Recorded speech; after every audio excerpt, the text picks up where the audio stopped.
On January 2nd, 1944, a sergeant from the 115th Panzer Grenadier Regiment named Reinhold Pabel stepped off the transport ship Empress of Scotland at Norfolk, Virginia. He had been captured months earlier near the Volturno River in Italy and processed through North Africa before making the Atlantic crossing. He expected to find the America that Nazi propaganda had described.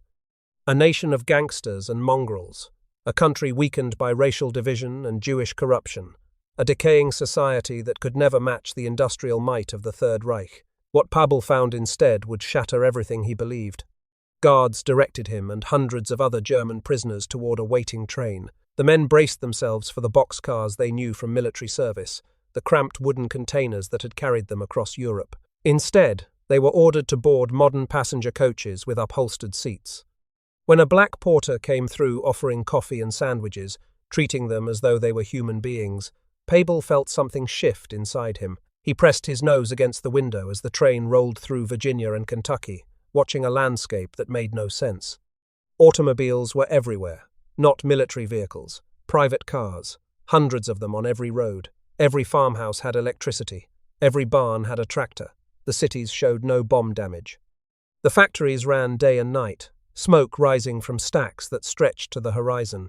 Pabel would later write that in those first hours on American soil, most of his fellow prisoners forgot the anti-American feelings they had accumulated. They were watching the war end before their eyes. They just did not know it yet. The misjudgment that brought these men to America began years before the first shot was fired.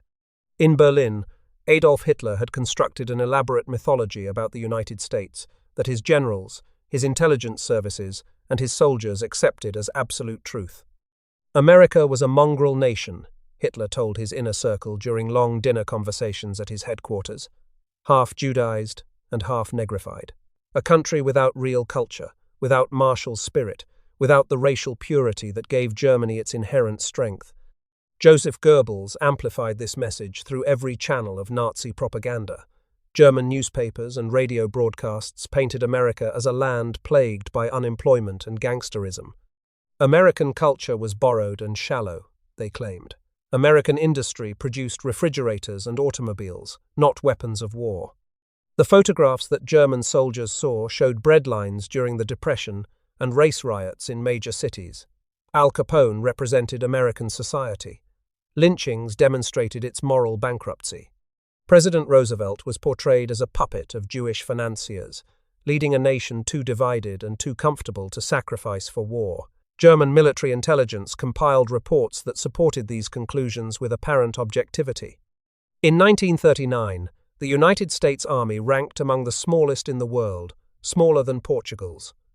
American military aircraft production totaled fewer than 3,000 planes that entire year. When Roosevelt announced plans to produce 50,000 aircraft annually, Hermann Göring and the German High Command dismissed the figure as fantasy and propaganda.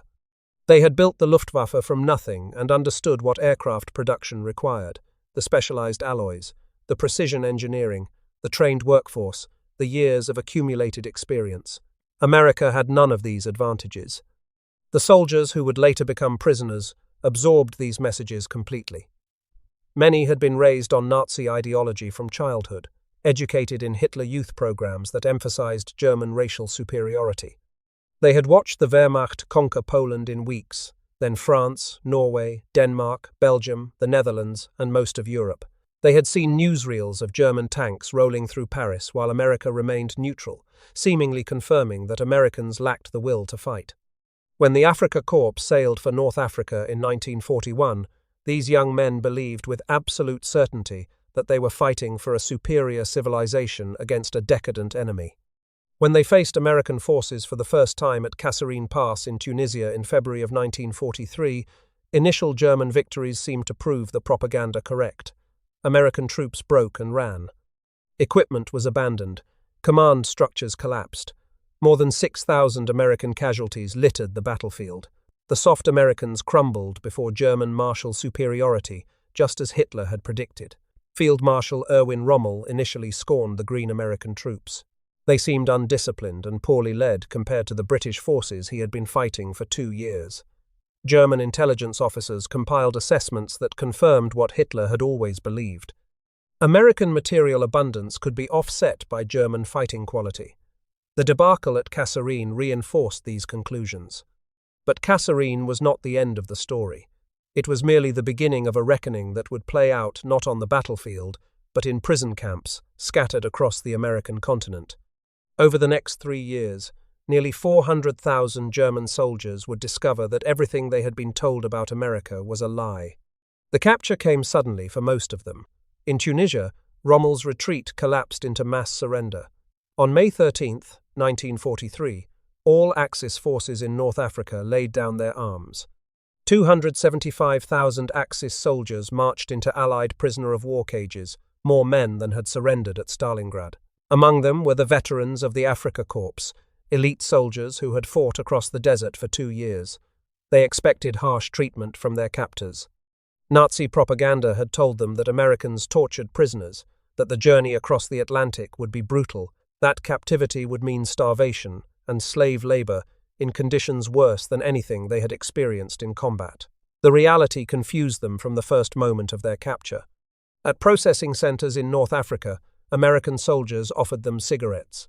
Military medics treated their wounds with medical supplies that seemed unlimited. The food was better than anything they had eaten in months of desert warfare. When transport ships arrived to carry them across the Atlantic, the prisoners found conditions that bore no resemblance to the horror stories they had heard. Hans Werner Richter, an ordinary soldier who would later become one of Germany's most important post-war writers, remembered the Atlantic crossing with bewilderment. The Americans fed them adequately. They treated them correctly under the Geneva Convention. They delivered them safely to ports along the American East Coast. The contrast with everything Richter had been told about American barbarism was impossible to reconcile with his experience.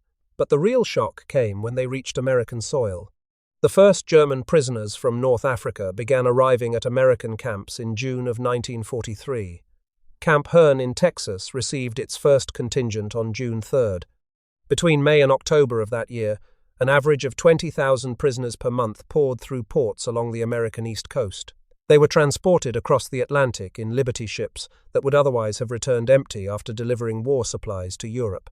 Even the logistics of moving this many prisoners demonstrated American organizational capacity that the German military could not match. The trains that carried them from Norfolk, Virginia, and Camp Shanks, New York, to camps across the country became mobile classrooms in American industrial power. Guards made no effort to hide what lay outside the windows. What the prisoners saw during journeys lasting 3, 4, or 5 days systematically demolished the worldview they had carried from Germany. Reinhold Pabel recorded his observations in detail. The automobiles stunned him most. In Germany, private car ownership remained relatively rare, even before wartime restrictions.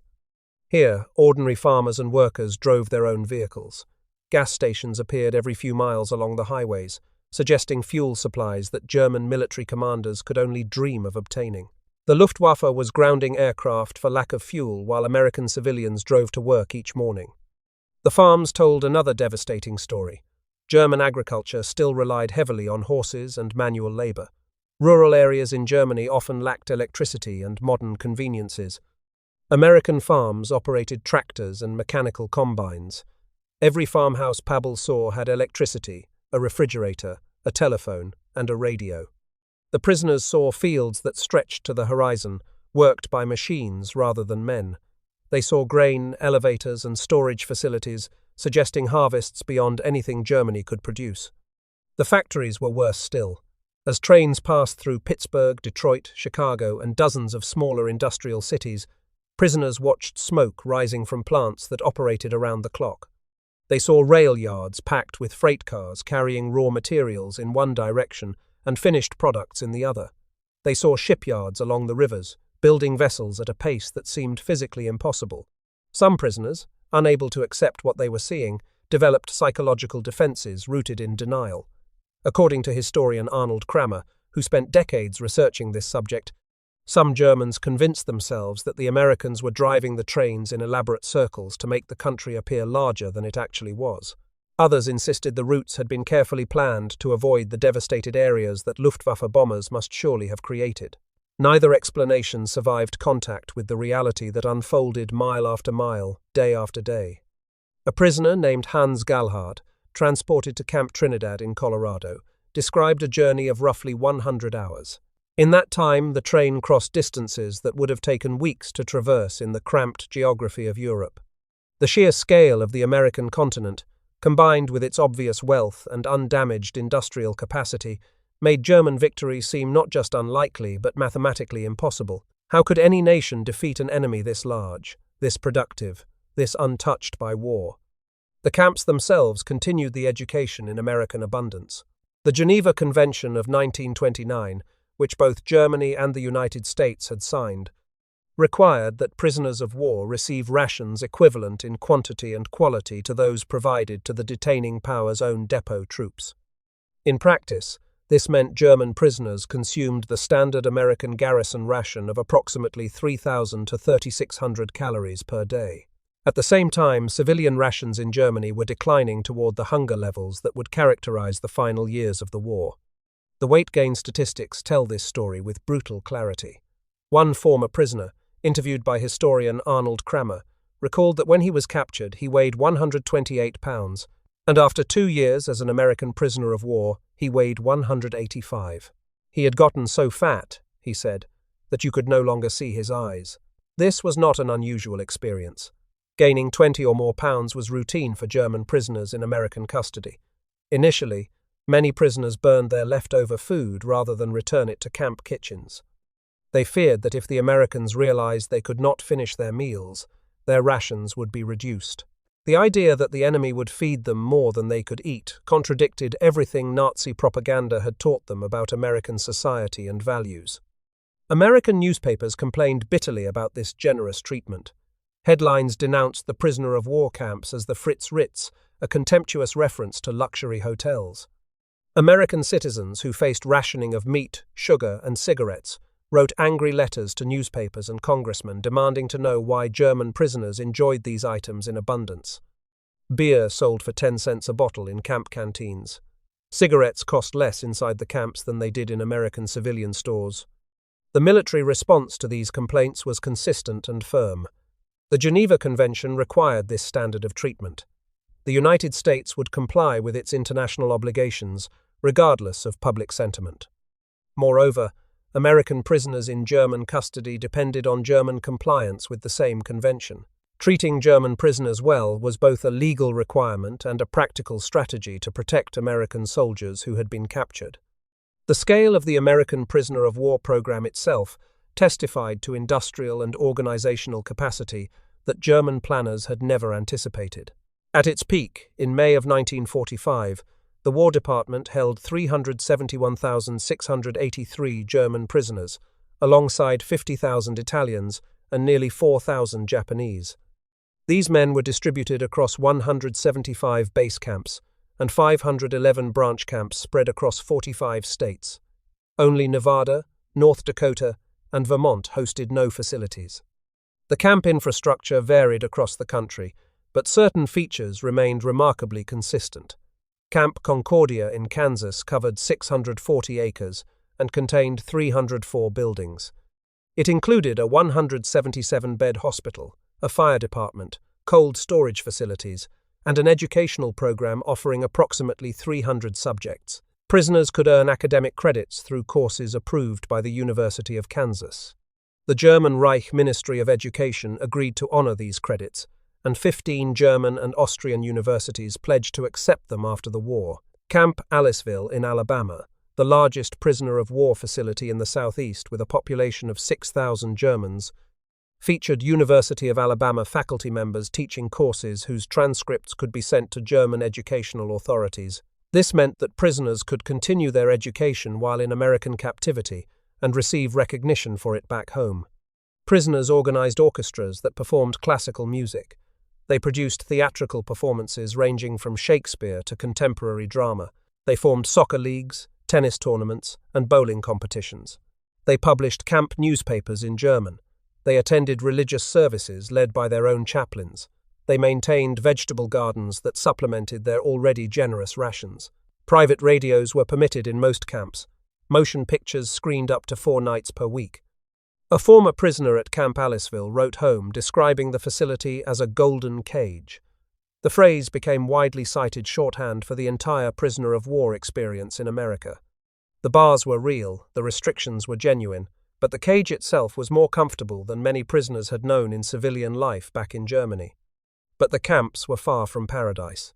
The psychological warfare that prisoners waged against each other revealed deep ideological divisions within the German military that American authorities had not anticipated.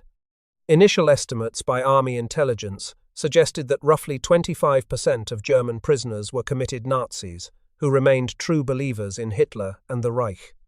Approximately 15% were actively anti-Nazi, men who had opposed the regime but been conscripted into military service anyway. The remaining 60% fell somewhere between these poles, neither fanatical supporters nor active opponents of the government they had served. The committed Nazis quickly established covert command structures within the camps, recreating the hierarchies and enforcement mechanisms of the Third Reich behind American barbed wire. They enforced party discipline through violence, intimidation, and an elaborate system of secret trials and punishments. Between September of 1943 and April of 1944, Nazi enforcers within American camps murdered at least 6 fellow prisoners. They drove 2 others to forced suicides. They instigated 43 additional suicides through sustained psychological torture. They organized a major camp riot. They committed hundreds of documented acts of violence against prisoners deemed insufficiently loyal to the Reich. At Camp Hearn in Texas, a corporal named Hugo Kraus became a target because he spoke English fluently. He had immigrated to New York City at age 9, but returned to Germany in 1939. A guard later recalled that Kraus spoke German with a Brooklyn accent. His language skills made him useful to American authorities as a translator, which the Nazi enforcers in the camp interpreted as collaboration with the enemy. On December 17, 1943, a mob of 6 to 10 Nazi sympathizers attacked him in his barracks.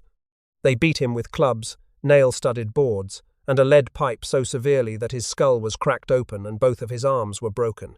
He died 6 days later from his injuries. A young prisoner named Heino Erichsen was sleeping in a nearby bunk when the attack occurred. He heard the sounds of the beating and recognized what was happening. He knew that his own background, his own attitudes, his own willingness to question the Nazi worldview could make him the next target. He requested an immediate transfer to another compound within the camp. His request was granted. He survived. At Camp Tonkawa in Oklahoma, a prisoner was beaten to death for allegedly writing a note that suggested potential bombing targets in Germany.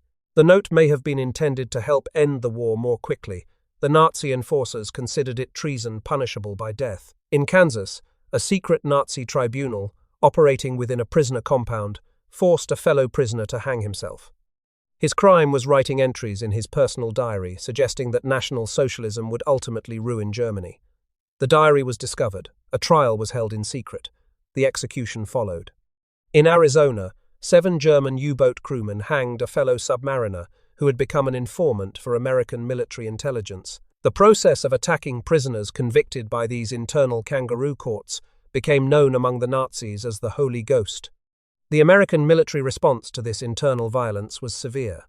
Leon Jaworski, the army attorney who would later serve as the Watergate special prosecutor, led the prosecution before military tribunals.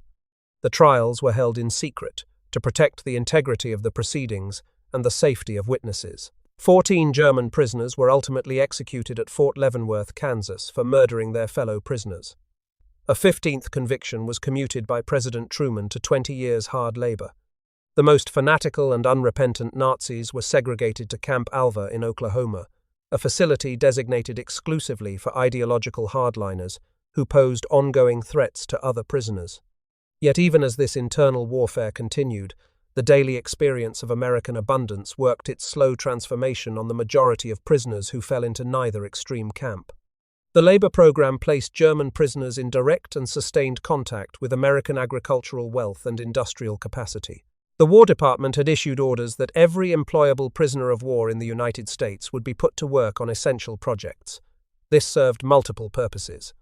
It addressed critical labor shortages caused by the deployment of American workers to military service. It occupied prisoners constructively and reduced discipline problems. It generated revenue for the government and savings for industries that employed prisoner labor.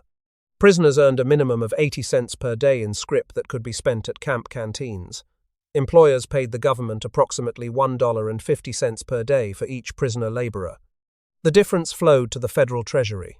In 1944 alone, the government earned $22 million from prisoner wages, with estimated total savings of $80 million from labor performed at military installations and civilian work sites. The work itself varied enormously depending on location and season. Prisoners picked cotton across the fields of Texas and the Deep South. They harvested sugar beets in Colorado and the mountain states. They threshed wheat in Kansas and the Great Plains. They gathered pecans in Georgia. They picked oranges in Florida and California, filling 36 boxes per day to meet their quotas. They baled hay, maintained roads, worked in canneries and lumber mills, and performed construction labor on military bases. In Texas alone, more than 11,500 prisoners worked as farm laborers in 39 counties during 1944. In Maine, the War Production Board had challenged the state to increase lumber production by 45% to meet military demands. This quota would have been impossible to achieve without prisoner labor in the forests.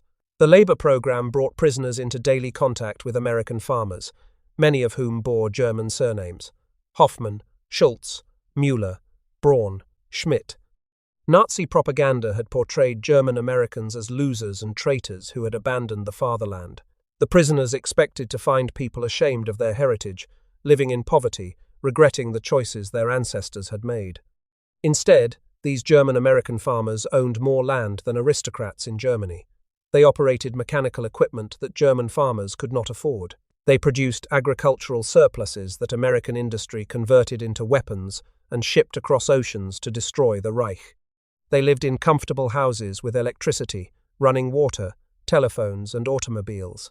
They welcomed the prisoner laborers into their homes for meals, treating them with a dignity that contradicted everything the Nazis had said about American society.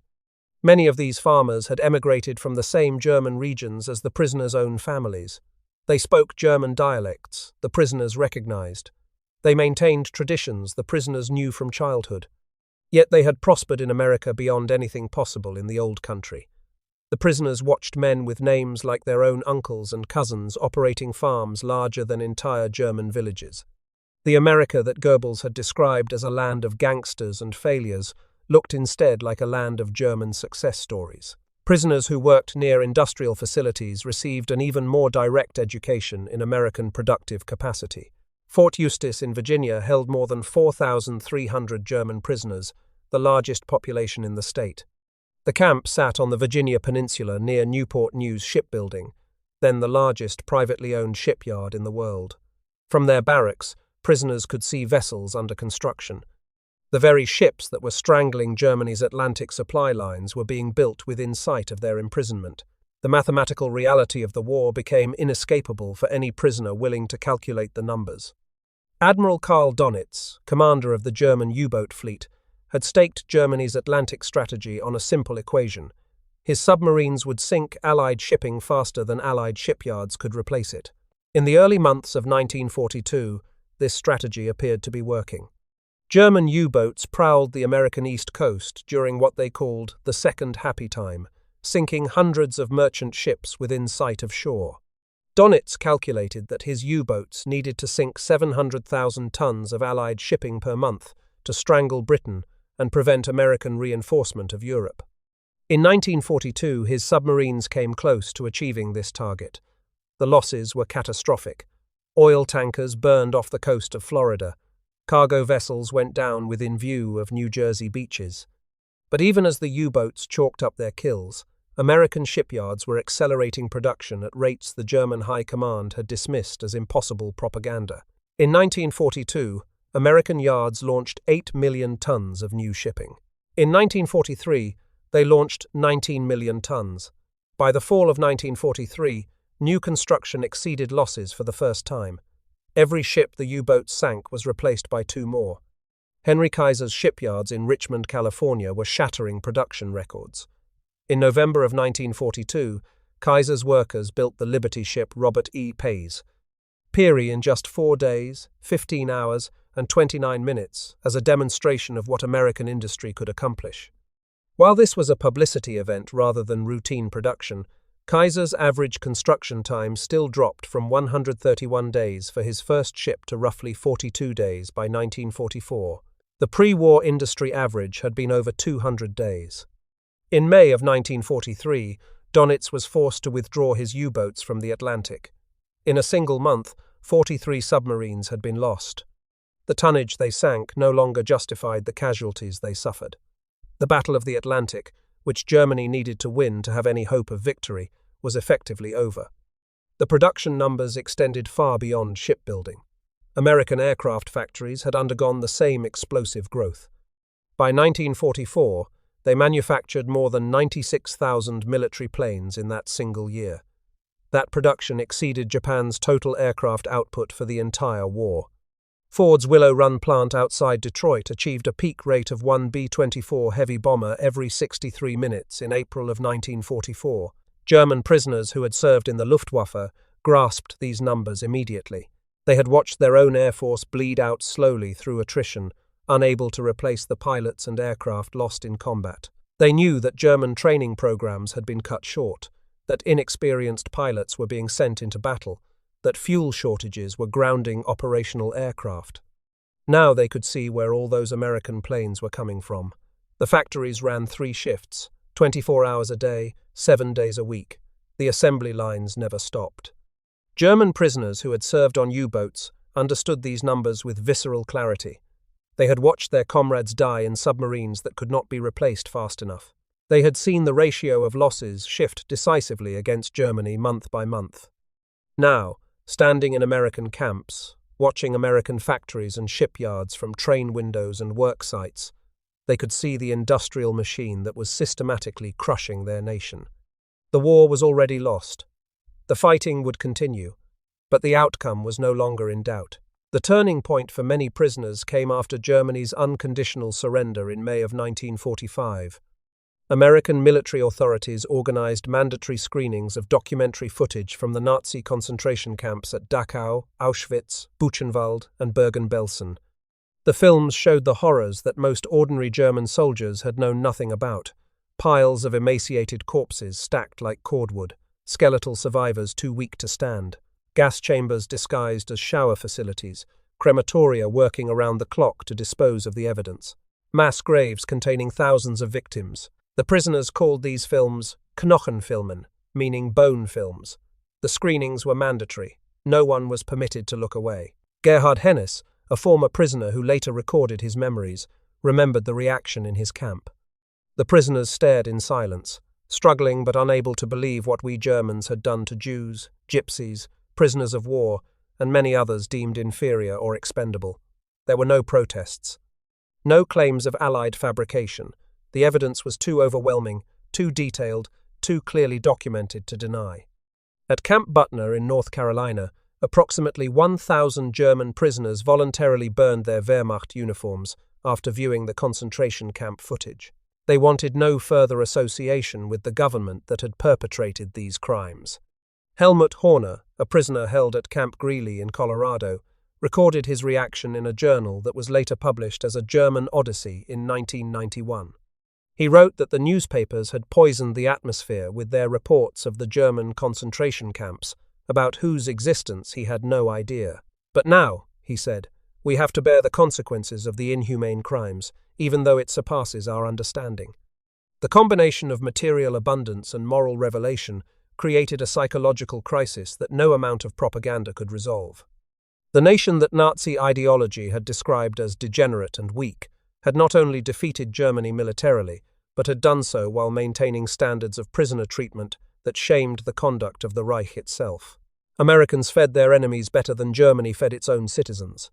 Americans provided medical care, education, recreation, and humane living conditions to the soldiers of a regime that had murdered millions in industrial death factories. The formal re-education program that followed the German surrender reached significant scale. The Special Projects Division, led by Lieutenant Colonel Edward Davison, a Scottish-born poet and university professor, designed curricula intended to teach German prisoners about democratic values and American history. Fort Eustis gave approximately 22,000 German prisoners a 6-day intensive course in democracy, beginning in January of 1946. The camp newspaper Der Ruf, meaning the call, began publication at Fort Philip Kearny in Rhode Island on March 1, 1945. The first editor-in-chief was Gustav Hock, with Kurt Vins as production editor. Alfred Anders joined for the second issue in April, and Hans-Werner Richter came aboard in September. The newspaper eventually achieved a circulation of 75,000 copies, distributed to approximately 140 camps across the country. It explicitly promoted democratic values and critical thinking about the Nazi regime. After repatriation, Anders and Richter continued publishing Der Ruf in Germany before founding Group 47 in 1947. This literary circle became the most influential force in post-war German letters. It explicitly rejected Nazi ideology and worked to construct a democratic German culture from the ruins of the Reich. The group met annually for nearly 2 decades, with Richter serving as the primary organizer and arbiter of membership. It demanded honest reckoning with German guilt. It championed democratic values and free expression against both the Nazi past and the emerging Cold War pressures. The movement ultimately nurtured Nobel Prize winners Heinrich Böll, who won in 1972, and Gunter Grawe, who won in 1999. The seeds of Germany's post-war literary renaissance had been planted behind American barbed wire. Yet surveys conducted by the Special Projects Division during the program found no measurable change in the political views of most prisoners who participated in the formal re-education curriculum. Historian Ron Robin, who wrote the definitive study of the re-education effort, concluded that the program was manifestly ineffectual in its stated goals. But this assessment, while technically accurate, missed what the prisoners themselves understood about their transformation. A former prisoner, known only by the surname Funke, corresponded with 80 fellow prisoners after repatriation to Germany. He reported that no re-education had been necessary in the camps because they had become convinced Democrats due to their treatment. This distinction matters profoundly for understanding what actually changed these men. It was not the lectures that converted them. It was not the formal curriculum or the classroom exercises in democratic theory. It was the lived experience of American abundance, fair treatment under law, and functioning democratic institutions. They had been fed well by an enemy their government had told them was barbaric. They had been treated according to international law by a nation their propaganda had called lawless. They had witnessed industrial capacity their leaders had dismissed as impossible. The contrast with conditions in Germany became starker with each passing month as the war ended. Prisoners received letters from home describing starvation, Allied bombing, and the complete collapse of German society. During the post-war occupation, civilian rations in Germany fell to desperate levels. The hunger winter of 1946 to 1947 reduced daily intake in the British zone to approximately 1,000 calories, barely enough to sustain life. Meanwhile, in American prisoner of war camps, the men continued to receive adequate food, comprehensive medical care, and opportunities for education. The gap between what Nazi ideology had promised and what American reality delivered had become too large to explain away. The racial dynamics of American society presented German prisoners with contradictions that complicated their ideological transformation. Nazi propaganda had portrayed America as weakened by its racial diversity. Yet prisoners observed that this diverse nation had produced the industrial output that was crushing the supposedly racially pure Reich.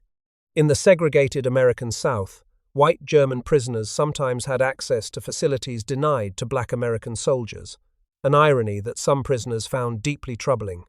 Historian Matthias Reis of the University of Exeter documented that German prisoners and African Americans often developed what he called unusually harmonious relationships. Both groups recognized something familiar in each other's circumstances. Some prisoners used language like "prisoners like us" when speaking to black workers they encountered on labor details. The experience of working alongside African Americans challenged the racial hierarchies that Nazi ideology had constructed. Repatriation began in November of 1945 at a rate of approximately 50,000 prisoners per month. Many prisoners were first diverted to France and Britain to provide labor for post-war reconstruction in those devastated countries. The last American prisoner of war camps closed in early 1946.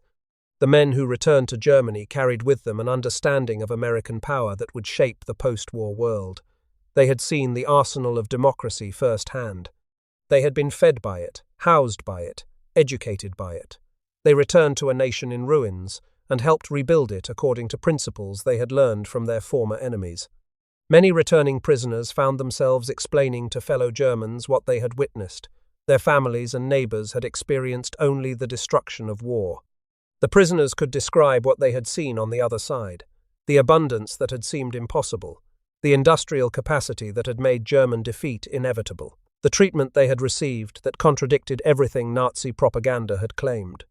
Heino Erichsen, the young soldier who had heard the attack on Hugo Kraus at Camp Herne and feared he could be next, later testified that he learned the meaning of freedom in a prison camp. He found the statement paradoxical but true. He returned to Texas in 1953, unable to stay away from the country that had captured and transformed him. He became an American citizen in 1958. His memoir, The Reluctant Warrior, written with his wife Jean Nelson Erichsen and published in 2001, documented his journey from Afrika Korps soldier to American patriot. Georg Gartner made a different choice that led to the same destination. Captured with the Afrika Korps in Tunisia, he escaped from Camp Deming in New Mexico on September 21, 1945. He did not escape because of mistreatment. He escaped because he feared repatriation to his native Silesia, which had fallen under Soviet control. He had seen what American captivity was like. He could not face the prospect of Soviet captivity. Gartner lived under the false identity of Dennis F. Wiles for 40 years. He married an American woman. He raised a family. He built a business. He became an American, in every way, except legally. When he finally surrendered on September 11, 1985, appearing on the Today Show with Bryant Gumbel, he was no longer a fugitive seeking asylum. He was a man coming home to a country that had been his true home for 4 decades. He became an American citizen in November of 2009. Gunter Grawe was only 18 years old when he was captured in Normandy in August of 1944 and sent to Fort Lewis in Washington state. He declared that his capture was the luckiest day of his life. He first learned about the Holocaust as a prisoner in American custody. On October 3, 2017, at age 91, he returned to Joint Base Lewis-McChord. He arrived on an electric bicycle decorated with signs that read, USA, the country and its people, you are my first and final love. He was welcomed by Colonel William Percival and escorted by military police. Some prisoners made the choice to stay permanently in America. At least 5,000 former German prisoners eventually immigrated to the United States after the war. They came back as civilians, applied for visas, went through immigration processes, and built new lives in the country that had held them captive. They became farmers, businessmen, doctors, teachers, engineers, and ordinary workers. They raised American families. They joined American communities.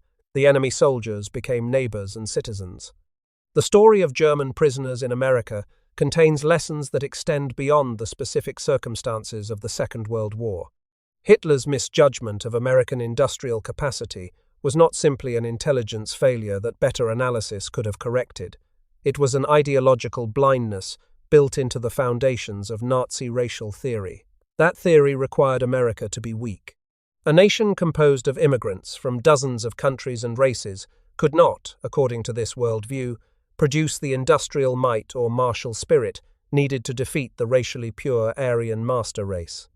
The diversity that Nazis saw as American weakness was, in reality, one source of American strength. When reality contradicted Nazi theory, Hitler and his advisors chose theory over reality. They dismissed accurate intelligence reports as propaganda. They explained away evidence of American production as statistical manipulation. They convinced themselves that German willpower would overcome American material advantages. They were wrong about everything. The soldiers who arrived in American prisoner-of-war camps had absorbed this ideology completely through years of education and propaganda. They expected to find the America that Goebbels had described on the radio.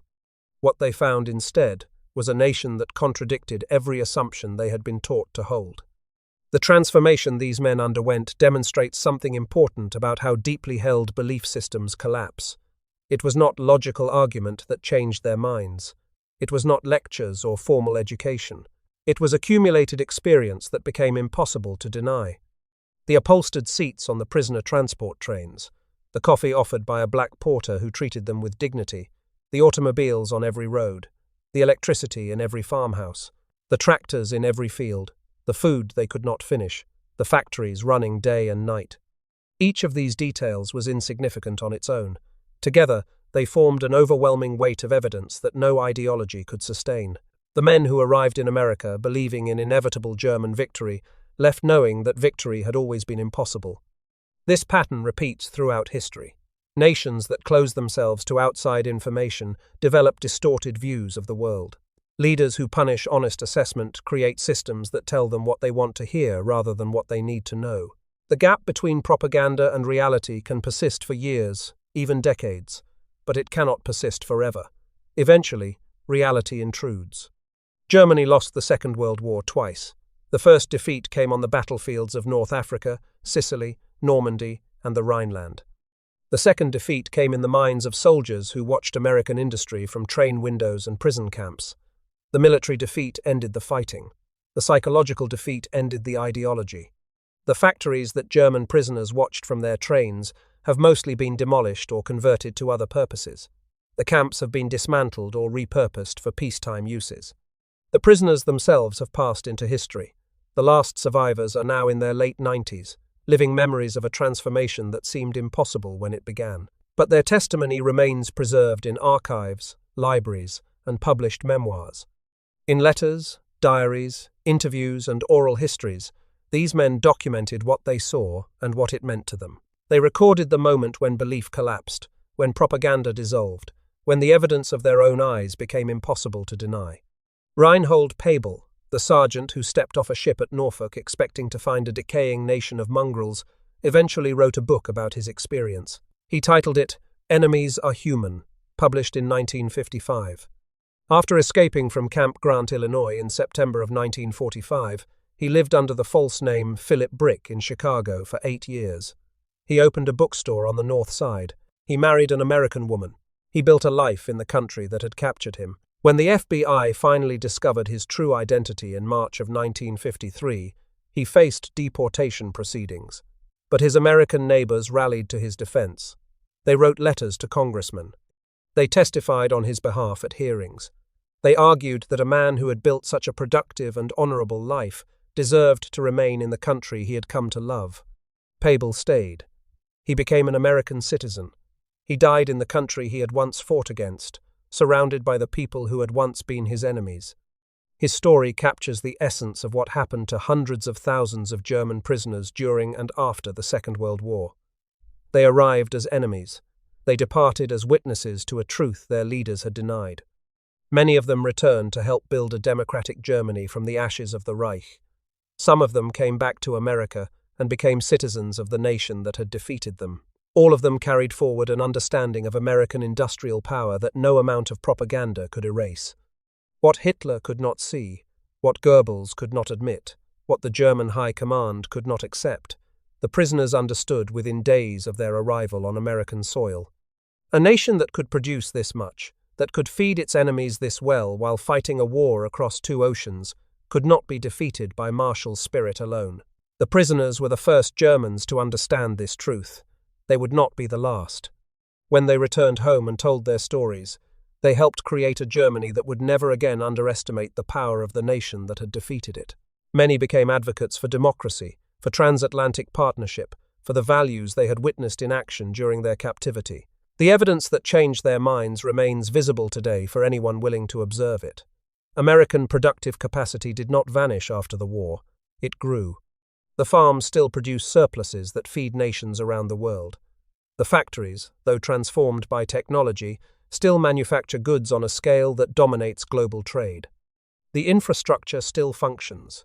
The nation that German prisoners found so overwhelming has only grown stronger in the decades since their arrival. If you found this story compelling, please take a moment to like this video.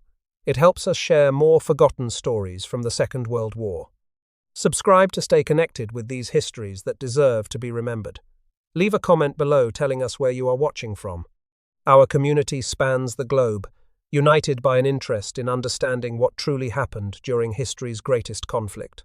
Thank you for watching, and thank you for keeping these stories alive.